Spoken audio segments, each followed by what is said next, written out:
Ok, para profundizar más y que quede un poco más claro la parte de cómo funciona un motor de corriente directa, bueno, aquí está la siguiente presentación. Bueno, primero que nada, eh, clasificar de manera muy general lo que son las máquinas eléctricas. Existen, la clasificación más general, dos tipos, las estáticas y las giratorias. Dentro de las estáticas pues están los transformadores y de las giratorias se encuentran los motores y los generadores. Ahora bien, dentro de las máquinas eléctricas giratorias las podemos clasificar de muchas maneras, pero de igual manera la forma más general sería por el tipo de alimentación que tienen, que sería las que funcionan con corriente directa, con corriente alterna y un tipo especial de motores que funcionan con los dos tipos de corriente, tanto con directa como con alterna. En cuanto a, en esta primera parte, los motores de corriente directa, o más bien las máquinas eléctricas giratorias que funcionan con corriente directa, tenemos los motores y los generadores, y los motores de corriente directa se clasifican a su vez en serie, paralelo o shunt, compuesto y diferencial. Esta clasificación depende de cómo esté conectado el campo con la armadura, que vamos a ver ahorita más adelante qué es. Podemos definir de manera muy general que un motor eléctrico es una máquina que convierte energía eléctrica en energía mecánica, es decir, transforma la energía eléctrica en un movimiento y este movimiento lo podemos aprovechar pues, para muchas tareas. El primer motor eléctrico, por así llamarlo, más bien el fenómeno de funcionamiento de un motor eléctrico, bueno, pues se hizo a través del experimento de Volta. Él, bueno, eh, él fue el diseñador de la primer batería. Entonces él se fijaba que tenía su batería, y al hacer circular o al conectar entre los dos polos de su batería un conductor eléctrico y poner por debajo de él una brújula, pues observaba que en cuanto alimentaba este conductor eléctrico, esta brújula se movía. Entonces, esto sucedía debido a que, bueno, pues la brújula estaba imantada, es decir, era un campo magnético y, como ya sabemos, este conductor al portar corriente generaba un campo magnético a su alrededor, de tal manera que yo tenía el campo magnético del conductor y el campo magnético de la aguja de la brújula y este provocaba que la brújula girara en un sentido.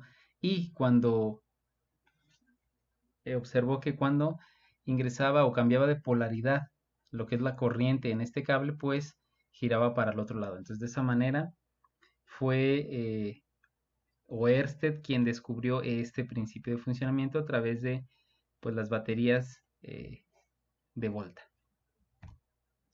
Después de esto, bueno, Faraday siguió trabajando con este experimento de Oersted y diseñó lo que se considera un primer motor eléctrico, que era de igual forma, bueno, pues tenía una batería, tenía un tubo aquí un tubo, el cual contenía gas, y tenía, bueno, dos corchos. En uno de ellos insertó un imán y en el otro corcho, bueno, estaba conectado una especie de conductor, el cual estaba conectado pues a los polos de la batería. Entonces lo que él observaba es que en cuanto alimentaba este conductor, de igual manera generaba un campo magnético, el cual se atrae o se repele con el campo magnético del imán y pues este conductor giraba. Ese fue pues otro experimento un poco más ya en forma. Obviamente este motor pues no generaba, era simplemente para explicar el fenómeno, ¿no? Pero sirvió para demostrar la interacción de los campos magnéticos de un conductor con el campo magnético continuo que producía el imán. Antes de iniciar lo que es ya la explicación como tal formal de lo que son los motores de corriente directa, es importante repasar lo que son las reglas de Fleming para los motores y generadores, que son reglas donde se utilizan las manos para determinar el movimiento de un conductor o el campo o la dirección del campo magnético de un conductor que porta corriente. En general, las reglas de Fleming presuponen el sentido de corriente convencional, es decir, de positivo a negativo, pero ya cuando nosotros lo traslademos al sentido de flujo de corriente real, bueno, pues simplemente son las mismas reglas, pero invertidas las manos. Eh, Aquí mostramos tanto la del generador como del motor. El generador, las reglas me sirven para saber la dirección que va a tener la fuerza electromotriz que vamos a generar. Y en un motor, pues para saber la dirección del movimiento del conductor. Es decir, en el generador, en el motor me sirve para saber a dónde se va a mover un conductor. Y en el generador me sirve para saber hacia dónde, o la polaridad que va a tener el voltaje que se genere. En este caso, bueno, lo que es la regla de la mano izquierda, insisto, en un flujo de corriente convencional, se colocan los dedos a 90 grados uno del otro, 90 grados el pulgar con el índice, 90 el índice con el medio. Y lo que me dicen estos es, el dedo índice siempre será la dirección del flujo del campo magnético, es decir, la dirección de los imanes de norte a sur. El dedo medio me indica la dirección de la corriente en la espira, si la corriente entra o sale de la espira. Y el dedo pulgar me va a indicar el movimiento del conductor, hacia dónde se mueve. Insisto, si fuera un sentido de corriente real, de negativo a positivo, las manos cambian. Entonces utilizaremos la regla de la mano derecha, igual de la misma manera acomodados los dedos. Y esta regla de aquí me sirve para saber la dirección del campo magnético. Esta ya la habíamos visto, habíamos dicho que estos dedos me indican la dirección del campo magnético y el pulgar la dirección de la corriente. Es decir, si yo quiero saber un conductor que porta corriente hacia dónde gira el campo magnético alrededor de él, pues utilizo esta regla de la mano izquierda. Si es el flujo real, si es convencional, pues utilizo el mismo esquema con la mano derecha. Entonces, este primer ejemplo nos serviría para poner en práctica el uso de las manos. Aquí, como podemos observar, el flujo de la corriente real es de negativo a positivo. Aquí está la flecha que lo indica. Entonces, si es un flujo de corriente real, utilizaríamos estas reglas que están aquí. Entonces, primero vamos a determinar la dirección del campo magnético en el conductor.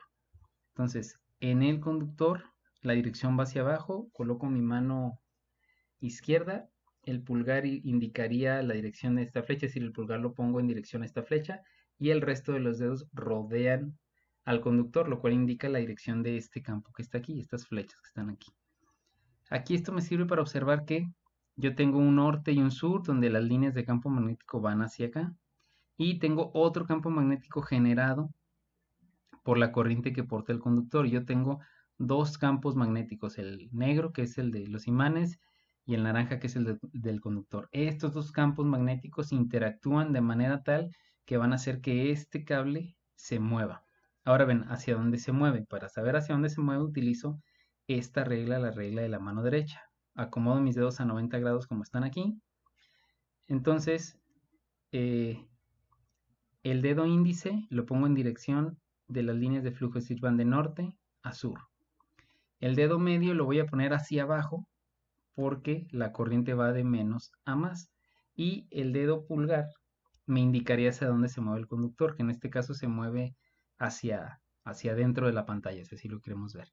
Si cambio, o una manera de cambiar la dirección de este conductor, es decir, cómo hago para que el conductor se mueva al otro lado, pues puede ser cambiando la polaridad de la corriente, es decir, pongo la corriente hacia arriba y cambia la dirección. O otra que no se suele usar es cambiar la polaridad de los imanes, que yo los cambie, pero pues es mucho más fácil cambiar la polaridad del conductor. Entonces, este sería la explicación del uso de las manos o de las reglas de Fleming, y pues también sería la comprobación del principio que nos dice que un conductor que porta corriente en presencia de un campo magnético experimentará una fuerza en él, que es el principio de funcionamiento básico de un motor.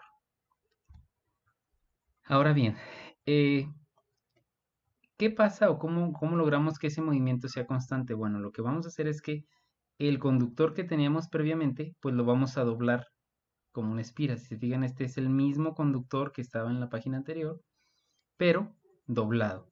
Entonces, aquí lo que pudiéramos hacer para términos prácticos es interpretar que tengo dos conductores, uno de este lado y otro de este lado. De manera que yo puedo aplicar la misma regla de la mano derecha para cada parte del conductor. Igual, tengo mi norte aquí, las líneas van hacia arriba, hacia el sur. La corriente en esta parte del conductor entra, entonces se mueve hacia un lado esta parte de la espira. Mientras que en esta parte de la espira la corriente sale y gira hacia el otro lado, lo cual provoca que esto gire. ¿Sí? Si yo quiero que gire para el otro lado, pues de igual manera cambio la polaridad de la corriente que entra por aquí y va a girar de la otra manera. Entonces, de esa manera, pues ya tendría un movimiento giratorio, lo cual es mucho más útil que un movimiento lineal. Entonces, aquí pues simplemente apoya más la explicación. Tengo mi campo de norte a sur, el dedo índice lo pongo aquí. En esta parte de la corriente, suponiendo que aquí entre la corriente, este conductor o esta parte naranja del conductor se mueve hacia arriba.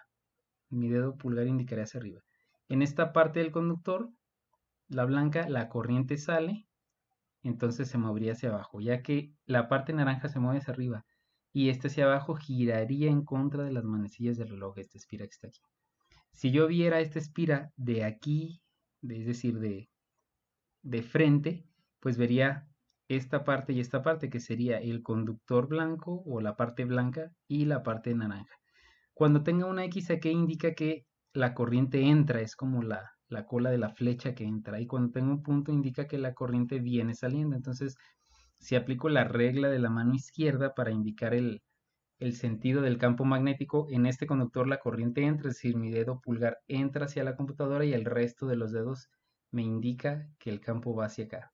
Y en este la corriente sale, entonces el campo magnético va hacia acá. De tal manera que yo tengo un giro, como les decía, en contra de las manecillas del reloj. Ahora bien, para explicarlo ahora de igual manera, pero con más conductores, aquí nos indica, bueno, considera que el flujo de corriente es convencional, entonces cambiamos las reglas. La que me indica el movimiento del conductor ahora va a ser la izquierda y la que me indica el flujo de la corriente pues será la derecha, que sería esto que está aquí. Aquí lo único que me dice es que, bueno, tengo mi campo magnético norte a sur, las flechas van de norte a sur, es mi campo magnético azul, y tengo varios conductores. Aquí la idea es que este conductor de aquí es una parte del conductor, da vuelta y termina aquí. Este conductor da vuelta y termina aquí, etcétera, uno con cada uno. Esto que dice, perdón, armadura, es una parte de metal sobre la cual yo voy a enredar cada uno de estos conductores. Es decir, visto hacia adentro de la computadora será un cilindro en el cual está enredado este cable, da vuelta y llega hasta acá. Entonces, lo que me indicaría es que este conductor entra la corriente por un lado y sale la corriente por el otro. Aquí me indica el flujo de la corriente, indica que en estos que están aquí la corriente entra, da la vuelta y sale por este que está acá, porque aquí dice que la corriente sale por acá. Entonces, lo que hacemos es, si la corriente entra en todas estas partes del conductor y sale en todas estas partes, pues podemos indicar o señalar el sentido del flujo magnético en cada conductor. Aplicando las reglas de las manos, me permite ver que en este conductor el flujo magnético va hacia allá. Entonces, en cada uno de estos conductores, como la corriente entra, el flujo va hacia allá. Es decir, que yo tendría en todos estos conductores un solo flujo que va en este sentido. Y en estos otros conductores yo tendría todo un flujo que va hacia acá, es decir, así. Esta línea verde indica todo el flujo de los conductores que están de este lado donde la corriente entra. Y esta línea que va hasta acá me indica el flujo de todos estos conductores donde la corriente sale. Aquí me indica, bueno, que este flujo, como va hacia allá, de izquierda a derecha, vendría a ser un sur, porque es hacia donde llegan las líneas de flujo. Y como este va hacia acá, pues indicaría que el flujo de los conductores sale del norte. Por lo tanto, podríamos indicar que este flujo va hacia acá y este flujo viene hacia acá. Entonces, lo que provocaría es que este flujo norte del imán se repele con el flujo norte de los conductores y este flujo sur se repele con el flujo sur de los conductores con corriente, lo cual provocaría que este flujo sur se venga hacia el flujo norte y este flujo norte se venga hacia el flujo sur porque se atraen. Y de esta manera, bueno, pues tendríamos este giro constante de este motor. Si tuviera varios conductores. En el ejemplo anterior es un solo conductor para que quede claro y en este pues ya sería un motor más real donde tengo varios conductores. Ahora bien, ¿cómo se produce una rotación continua? Bueno, tomando un ejemplo con una sola espira, lo que pasaría es lo siguiente. Yo tengo una parte de la espira, cuando esta espira está ahora sí que acostada, bueno, entra la corriente por aquí y de este acomodo como está aquí, si se fijan el flujo entra por en medio de la espira y pues no chocaría este flujo con el flujo que yo tengo aquí. Esta parte se conoce como plano neutro. El plano neutro vendría a ser la parte en la que la espira está vertical al campo magnético. Yo necesitaría que esta espira esté horizontal, que esté en paralelo con las líneas de flujo para que la pueda empujar. Entonces lo que pasa es lo siguiente. Cuando yo tengo mi espira así, este flujo magnético le pega aquí y hace que gire para un lado o para el otro. Cuando la tengo de manera vertical, pues el flujo magnético pasa por en medio de aquí.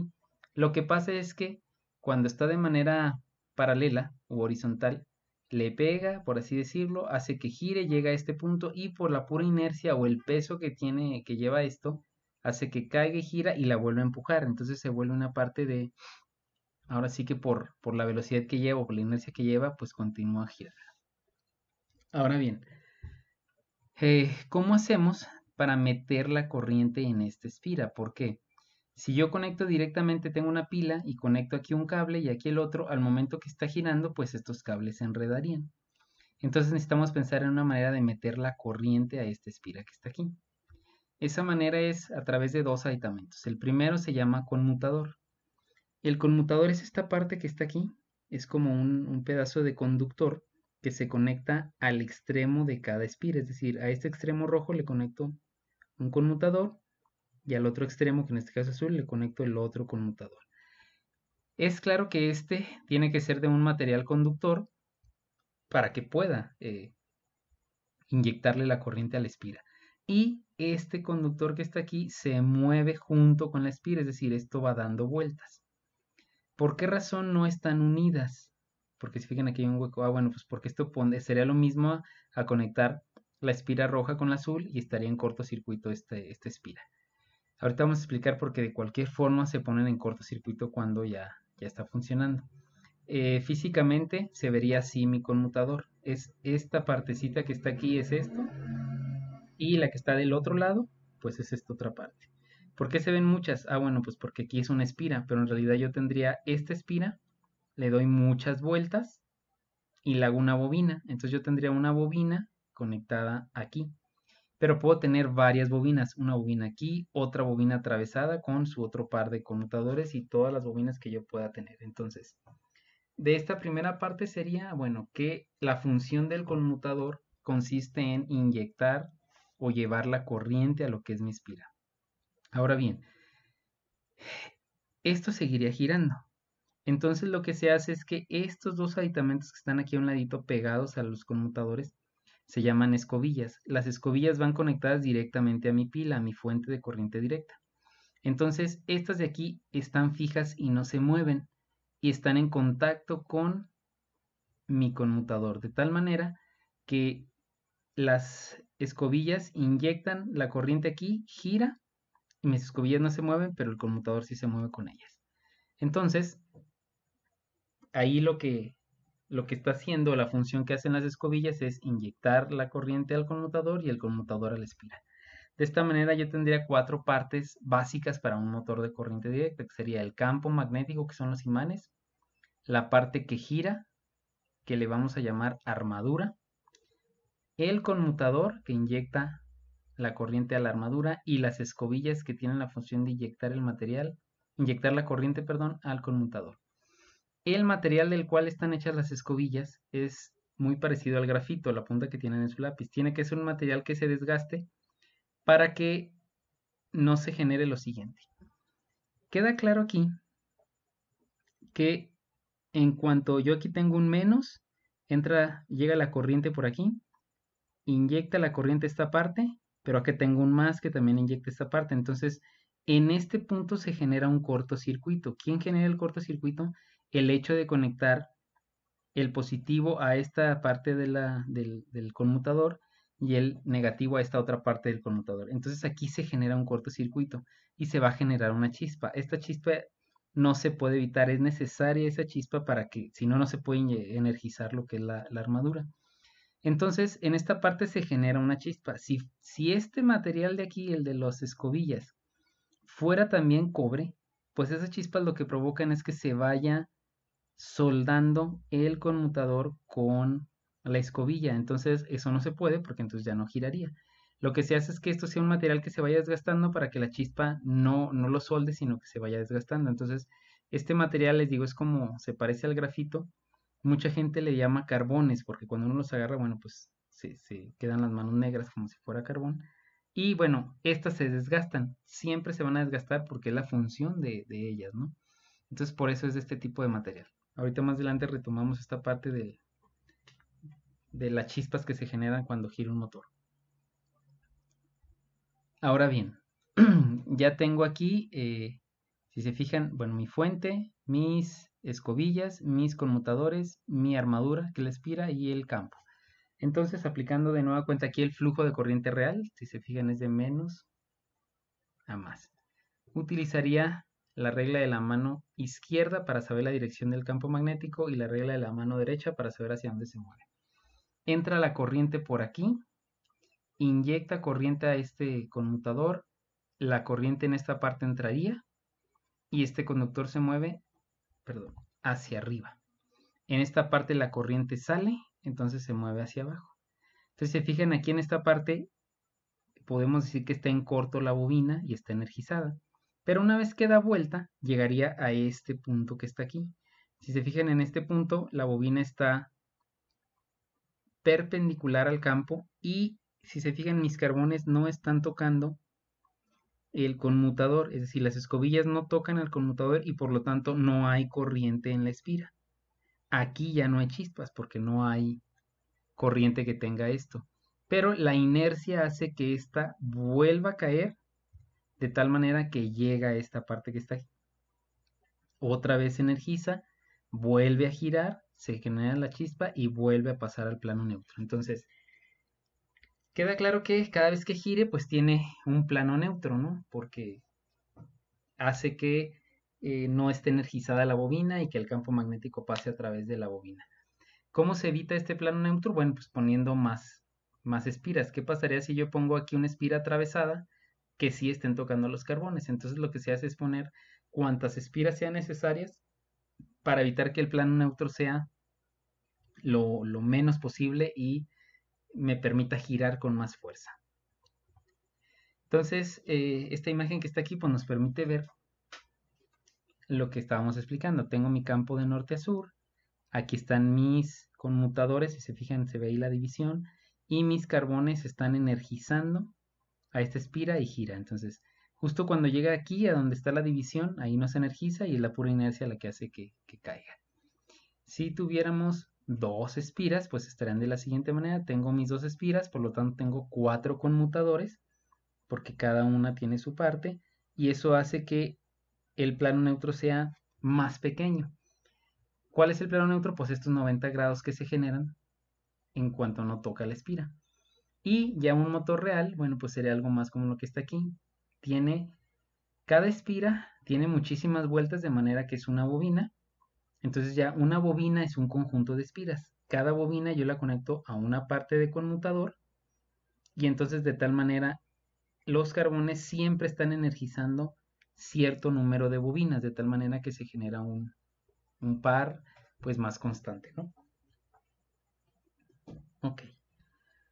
Entonces, retomando las partes básicas o un motor elemental de corriente directa, pues las partes serían 4. El campo magnético, que son los imanes, que normalmente a esto se le conoce como campo, o en algunos libros también les llaman eh, el inductor, porque es el que genera el campo magnético. La parte que gira, que se llama armadura. Por ahí ustedes van a estar oyendo hablar que la parte que gira se llama rotor y que la parte que no gira se llama estator. Es correcto, pero eso nada más se aplica en motores de corriente alterna. Cuando yo esté hablando de motores de corriente directa, voy a hablar de campo y de armadura, que es lo que gira. Entonces, campo, armadura, conmutadores, que en algunos otros libros o se les conoce también como colectores o delgas, y escobillas o carbones comúnmente llamados. Entonces, 4 partes básicas para un motor de corriente directa. Ahora bien, lo que les comentaba, ya en un motor real, que es algo más cercano a lo que está aquí, este campo magnético tiene solo un problema. El problema es, ¿cómo hago yo para controlar la velocidad de giro de esto o la fuerza que tenga? Pues yo tendré que controlar o el campo magnético que tiene la armadura o el campo magnético de los imanes. En este caso, el de los imanes no lo puedo controlar, porque ese ya viene naturalmente en el imán y no lo puedo mover, tendría que mover este, pero este se complica un poco más de controlar porque esto va conectado directamente a la carga, es decir, a lo que va a mover. Entonces lo que se hace es que este campo magnético del imán yo lo sustituyo por un electroimán, es decir, un campo magnético generado por energía eléctrica a través de la corriente y yo sí puedo controlar la corriente. Entonces, ya en este ejemplo que está aquí, esto que está aquí sería mi campo, lo equivalente a los imanes, pero ya es con un electroimán y este electroimán se conecta a la misma fuente. Y esto que gira, bueno, pues sería mi armadura. Entonces, esto que se genera aquí se le conoce comúnmente como chisporroteo y es algo muy normal en los motores de corriente directa y se tiene que generar por lo que ya acabamos de explicar. Entonces, el mantenimiento normalmente o las fallas que más se presentan en un motor de corriente directa es aquí. ¿Por qué? Porque quieran que no, este chisporroteo va generando una capita de, como si fuera de soldadura aquí sobre el colector, sobre el conmutador, perdón. Y eso genera que esa capita aísle a la escobilla del conmutador. Entonces, ¿qué hay que hacer? Bueno, detenerlo y hay que quitar esa capa, hay que lijarla tal cual. O que esto se vaya acabando, esto tiene un resorte que lo va empujando y ya una vez que se termina, es como una punta de un lápiz, se termina, pues hay que ponerle nuevamente. Entonces hay que darle muchísimo mantenimiento. Ok, los tipos de motores de corriente directa, bueno, la clasificación de los motores de corriente directa va en función de la conexión del campo con la armadura, entendiendo el campo como un electroimán. Si conecto el campo con la armadura a la misma fuente en serie, pues se llama motor de corriente directa en serie. Si lo conecto en paralelo, se llama motor en derivación o shunt. Y hay una parte compuesta donde conecto una parte en serie y otra parte en paralelo. Ese es el motor compuesto y se divide en acumulativo y diferencial. Para términos prácticos, bueno, vamos a presentar la simbología para ir explicando cómo funciona cada motor. El devanado de campo pues va a ser una bobina, la fuente y este será mi armadura, donde estos cuadritos van a ser el equivalente a las escobillas. Un motor en derivación o shunt pues es un motor en el cual está conectado en paralelo el campo con la armadura y la fuente obviamente. Entonces aquí al analizarlo pues es igual que un circuito en paralelo, donde llega la corriente total y se divide una parte a la armadura y una parte al campo. Entonces yo tengo una corriente de armadura y tengo una corriente de campo. ¿Qué pasa aquí? Bueno, este tipo de motor siempre está en condiciones de equilibrio porque la corriente se divide perfectamente. Aquí dice, se considera que el motor shunt es de velocidad constante, aun cuando la velocidad disminuye ligeramente con el aumento de la carga. Es decir, considerando que aquí yo tengo una carga, algo que está moviendo, si esa carga de repente sube, se considera que la velocidad sigue constante porque a pesar de que me exija mayor corriente aquí en algún instante, esa corriente se equilibra porque se divide también con el campo. Entonces, como en un circuito en paralelo, la corriente se divide y al momento de que aquí me exija más, me lo pide de la fuente, pero en un instante se vuelve a dividir y se equilibra. Por eso se considera que un motor de corriente directa en derivación tiene una velocidad constante a pesar de que se varíe la carga. Se emplean donde se requiere una velocidad prácticamente constante y ahí viene que pues máquinas de hilar, aspiradoras, etc. algo que es importante es tener en cuenta que un motor de corriente directa en paralelo nunca debe de perder el campo. ¿Por qué? Porque si por algo el campo se pierde, imagínense que aquí se desconecte, pues esta corriente ya no se divide y se va completamente a la armadura y empieza a generar una velocidad muy grande que puede generar problemas en el motor. ¿Cómo se controla la velocidad de un motor en paralelo o en derivación? Bueno, pues lo lógico sería controlar o esta corriente que está aquí, la corriente de campo, o la corriente de armadura, o ambas. ¿Qué es lo que se recomienda más? Bueno, se recomienda colocar o controlar la corriente de campo por lo siguiente. ¿De qué manera controlamos la corriente? Pues a través de una resistencia, de un róstato. Nosotros controlamos la corriente, ya sea de armadura o de campo, y con eso controlamos la cantidad de flujo magnético que se genera en el campo o en la armadura. ¿Por qué se recomienda más en el campo? Porque hay menos variación de corriente. Como la armadura está conectada directamente a la carga que va a mover, pues existe mayor variación de corriente, de tal forma que se conecta junto con el devanado de campo y yo controlo la velocidad que tenga un motor en paralelo controlando la corriente de campo. Ok. ¿Qué pasa si nosotros quitamos la carga de un motor? Pues nada, al momento de yo quitar la carga aquí, no habría corriente en determinado momento y esa corriente se vuelve a repartir de igual manera en los devanados de la armadura y en los devanados del campo. Ok, del motor en serie. Bueno, pues el motor en serie como tal, el devanado de campo va conectado al devanado de armadura. Tiene ciertas ventajas. Una ventaja es, bueno, aquí la corriente es la misma, tanto de la corriente de la armadura como del campo. Y esto permite que un motor en serie tenga más par de arranque, es decir, pueda mover cosas pesadas desde cero mucho más fácil. ¿Por qué? Porque en cuanto yo le conecte aquí la carga y la quiera energizar, pide la corriente y esa corriente es la misma que energiza el devanado de campo y la misma que energiza los devanados de la armadura y me permite generar mucho mayor torque en el arranque. El devanado de campo aquí tiene que ser más grueso porque pasa la misma cantidad de corriente que en la armadura, no como en el devanado en el motor en shunt, en derivación, donde la corriente se divide. Aquí la misma corriente pasa a través de todo el devanado. Para controlar este motor, pues aquí sí no hay, es la misma corriente, yo si lo conecto aquí en el campo, en la armadura, bueno, pues no pasa nada. De cualquier manera se recomienda ponerlo en el campo porque aunque es la misma corriente, por un instante determinado aquí se genera el aumento de corriente más brusco que en el devanado de campo. Y algo que es muy importante, un motor en serie jamás debe de quedarse sin carga por el hecho de que si se queda sin carga, esta corriente en un instante dado se eleva y esa corriente que se eleva el campo magnético generado en el campo y si hay más campo aquí pues produce que genere mucha más velocidad en la armadura. Entonces algo muy importante que siempre deba estar conectada una carga a la armadura. Entonces bueno, de esa manera sería lo que es la explicación del funcionamiento básico de los motores de corriente directa, los tipos que hay y bueno, la manera en la que se le puede controlar la velocidad.